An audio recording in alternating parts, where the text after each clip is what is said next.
Hello. Okay, so this is Warsim.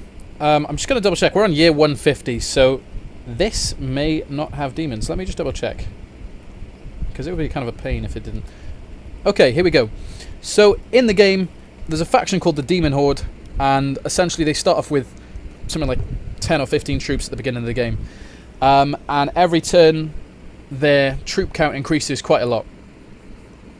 And increases more based on the fact that they have a few demonic agents scattered across the world.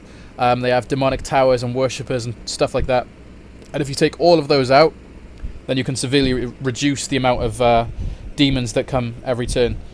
However, most games, most players, they will appear because you'll forget about them. You won't find them. You won't know what's going on. They're deep within the south, so we've got to go 12, 22, and here they are, Demon Gate. Once they hit 1,500 troops, they arise. So I've loaded a save that is just before a demon comeuppance, I guess. And let's wait for it. So it should appear. Hasn't happened yet. Okay. What are they on now?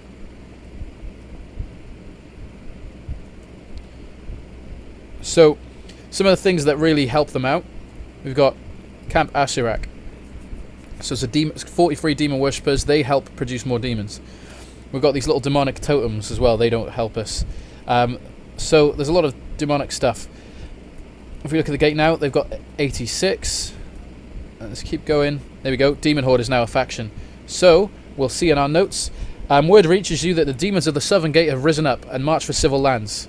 And the first thing they've done, the Demon Horde destroy a faceless Sultanate of Golvac trading operation. So they're attacking a faction just out the gate. They don't work like a normal faction. They don't get really attacked by anyone. They just sort of roam around causing hell, literally. And every turn without fail they'll do something. So they wiped out a village of one of the factions, the Midnight Marmot. If we go again. They wipe out an entire Goblin village. And then not long afterwards they break into tribe warfare, which sounds cool. So they're a monstrous faction. So we can hire, a bunch of troops and try and take them on. You might be asking. So let's do that. Let's hire everyone available, because in this save I appear to be mega rich. I now have a pretty substantial army. 12,000 men, give or take. So let's go to the south. We can challenge them at the end of the turn, actually. Let's do that. Right, we're going to attack the demons. I'm going to send everyone bar maybe, I don't know, 2 soldiers.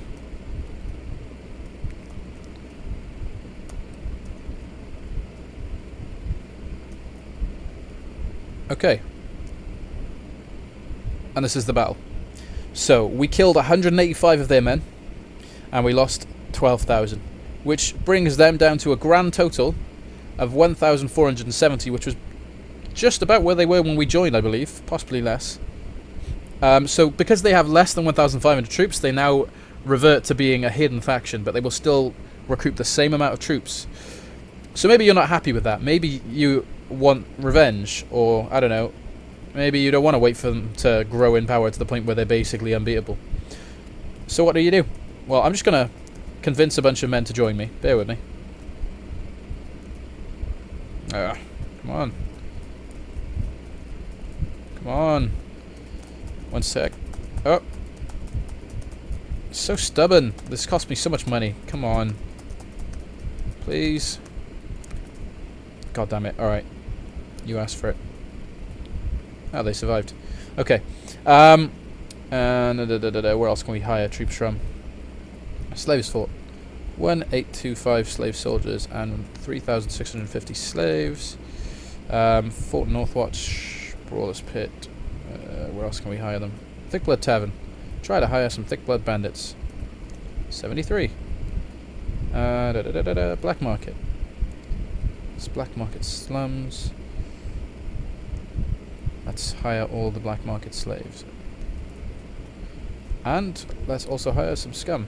469 scum want to join me. Okay. Oh, actually, there should be more. There we go. 503 local bandits. Alright, that'll do. We should probably free these slaves so that they'll fight for us. Oh, that was disappointing. Okay, so now we're going to go find the demons and take them on directly.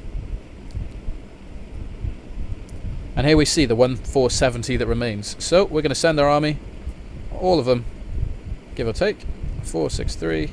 Just want to leave some troops left because otherwise you'll game over. Alright. And we did better, surprisingly.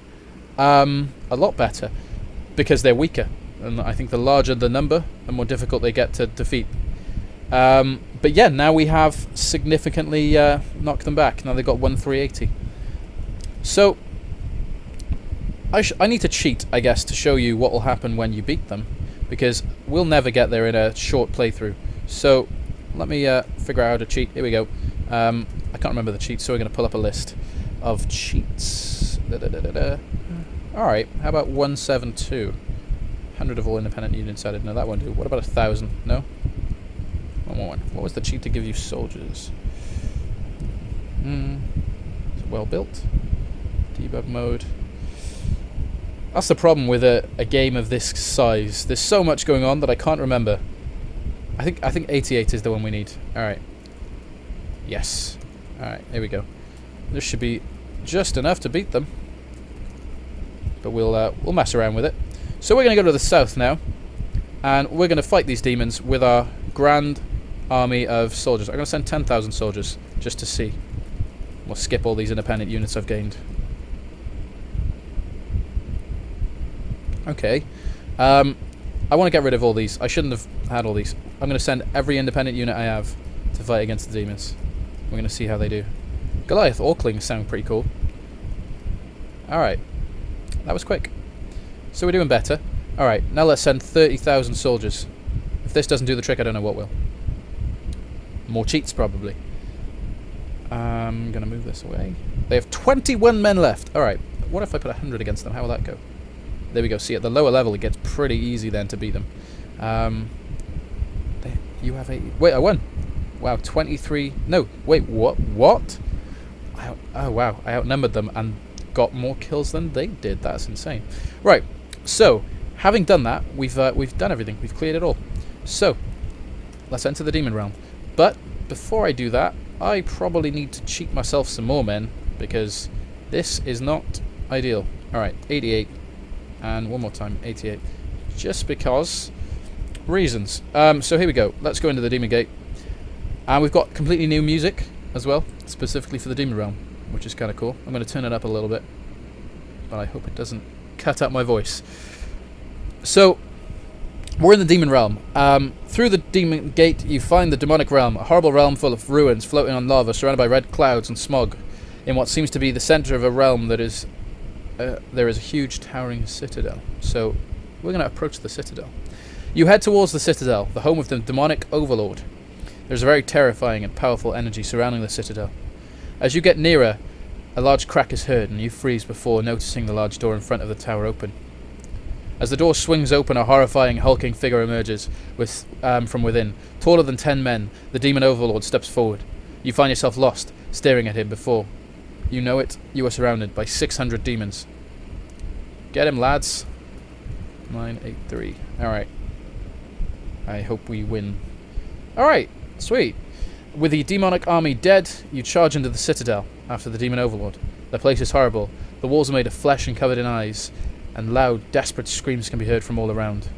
You finally find a demonic throne room, and the demonic Overlord sitting on a throne of skulls. He's unprotected, and sits staring at you. He seems at ease and begins to talk. What do you want, mortal? So we can ask him a bunch of questions, and I'm obviously going to ask him every single one of them. And just something that you guys might like, he's the only voiced character in the game. So I'm going to put the volume up a little bit more, just so you can hear what he says. And it'll probably drown out my voice, so I'm going to speak a little bit louder. Alright, here we go.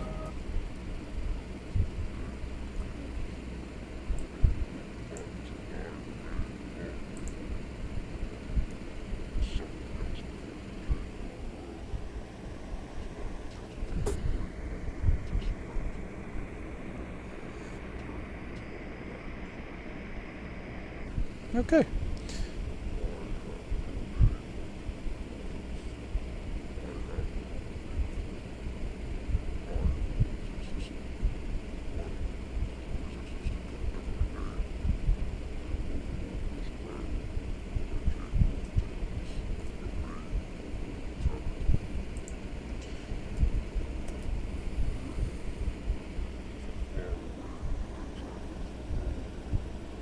Whoops. Oh well.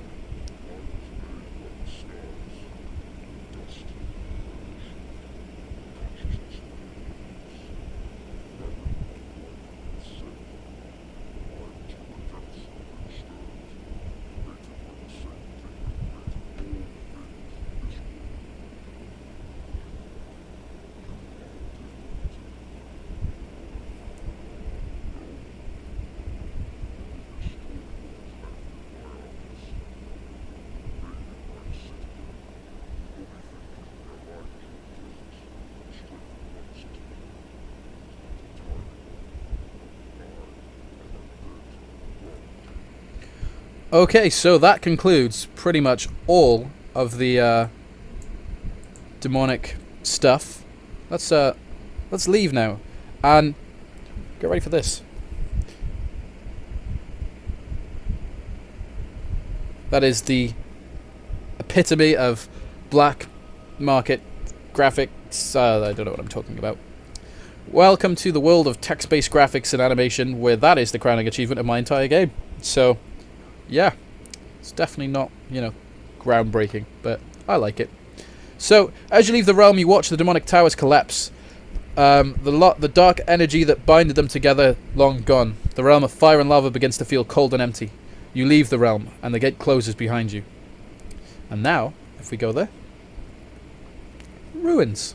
Ruins of the southern gate. So how about that? And that is how you beat the demons. So that is only one half of the coin, because as some of you, especially the people who've played a lot more Warsim might know, you can end up playing as a demon overlord yourself, or at least a servant of him. So let's load a game that I've saved as 666. Okay, so in this save, I am actually a demon overlord dependent person. I don't know. I don't know what I am. But we're a servant of this demon overlord that we just basically defeated. So let me pop into my throne room. And in this one, you see an extra option. Communicate with the demon overlord. So we're going to have a look at that.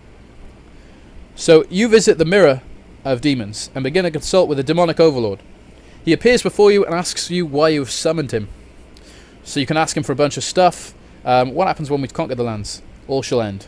Alright, tell me of the demonic horde. The horde is weak. It will not be risen for a great time. I am not concerned. I am eternal. I am always rising and falling at the same time. So he'll give you some rough information. So for example, that is telling me that, I mean, it's early in the game, so it's exactly the same as before. They start off with like less than 10 men.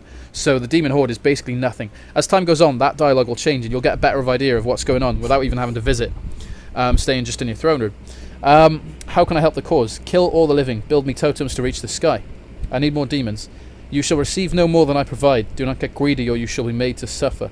And finally, the red option, I don't wish to serve you anymore, is basically an instant game over. So, do that at your own will. If we have a look at the council as well, if we call together all of our guys, they should be red actually. Staff, there we go. So they have red skins because they're kind of demonic servants too. Now, you have different things that happen when you're a demonic overlord. People don't like you when they know that you're a demon person, because demons are bad. So, for example, if we try to hire mercenaries, this mercenary group refuses to work for you as it will not fight for demons, and they're pretty much all the same. You occasionally get one that doesn't really care, but most of them draw the line at people who want to destroy everything that exists. Okay, so let me just cheat and explore everything. 1995. There we go. Right, so if we go to the southern gate this time, Camp Asarak can actually be entered because we are friendly to the demon sort of faction. So we can watch a cultist transformation ritual, speak to the camp master, or speak to a cultist. So I'm going to speak to a random cultist. We have no power here. We must prepare a time for the darkness before it's time to rise again. So basically they're saying things that are relating to the fact that the demon horde is very weak at the moment. Speak to the camp master. A man appears before you who seems to be half demon, half man, and asks what you want from him. Who are you? My name is not important. How can I better serve our lord? Kill everything and stay alive. Do you need any help? No. Great conversation, bud. Let's watch a cultist transformation ritual. So that's a man turning from human to half demon, I guess. And we can attack them, and it doesn't really matter. But basically, your goal as a demon overlord is to not have your public opinion go above a certain amount, or not to rebel against the demon lord. We have some extras as well. So we have an option to build demonic totems here. Can't afford them, but they make more demons appear every turn, so it grows the horde faster, so it's a way to help. Similarly, we should have some extra laws that we can declare. So there we go, demonic laws. So we can declare Aslona as a demonic kingdom, which basically means that we are out, because at this point in time it's kind of like, it's like King Theoden in Lord of the Rings. It's like, you know, he's kind of fucked up, but no one is outright declaring themselves as anything. If he outright declared for Sauron, he'd be killed, or Saruman or whatever. But in this sort of context, we are secretly, in a sense, demon worshippers, but it's a known rumour, but it's not big enough to act on. And this essentially just outright says, yes, we are working for the Demon Lord, we will destroy everyone. And this essentially is a declaration of war on every single faction. So don't do it lightly, but you will get more support from the Demon Lord. So we're going to do it. You have declared your kingdom a demonic kingdom. It seems the world is troubled. Many swear to destroy you. The Demon Overlord sends you 300 demons to support yourself among the many who will now consider you a scourge on the world. Minus 15 public opinion. And that is the extent of what we can do demon policy-wise. So, now we should be getting battered by every faction. We're at war with everyone that exists. So, there's 1, there's 2, there's 3, there's 4, there's 5, there's 6, there's 7. So, my demons did quite well fighting them off. Yeah, actually though, we're still losing, men. Oh, the militia get killed straight away, and any soldiers I have, but my demons just can't be beaten, because they're sending such small armies that my demons essentially just slaughter the hell out of them. Wow, they sent a lot of people. Mad clans of Greek, Nomadic, Elven, Elite. Huh. So they managed to get 1 kill. This is very strange, actually. I'm surprised I'm not getting more losses. They just aren't able to kill any of my demons. My demons are too strong for them. This is kind of great. Oh, shit. Now they're getting kills. How are the rebels suddenly able to kill my demons? Uh-oh. So yeah, that's just me skipping a few turns, but... One sec, let me do it one more time. You see the end of turn screen. So, where is it? Oh. Da-da-da-da-da. Okay. The Demon Overlord sends you 40 demons to assist in conquering the realm. So as you see, things progress and yada yada yada. And your goal is essentially to destroy everyone. And then, you know, the Demon Overlord is happy. So, that is the 2 sides of the Demon Horde. They are a massive, destructive, and terrifying faction that will and often do leave you with no choice but to abandon any strategies you have and purely fight against them. There are throne room encounters that specifically happen when there are demons around. I probably should have shown those last time, but it's hard to specifically pull them up. You'll get a lot of people offering to come and fight for you against the demons when the horde rises. Factions can get battered and destroyed. Lands can be randomly sort of scattered. And yeah, the horde are just destructive and devastating. At a certain point, they're borderline impossible to defeat. So it's definitely something you want to look into. So that has been a tutorial on the Demon Horde, something you will inevitably encounter in your playthroughs with Warsim. So, without any further ado, guys, thanks for watching. I hope you enjoyed this little video, and check out the game if you haven't already. There's a lot more to it than this. This is a small featurette of the grand scheme of things going on in Warsim. So, thanks for watching, guys. I will catch you next time.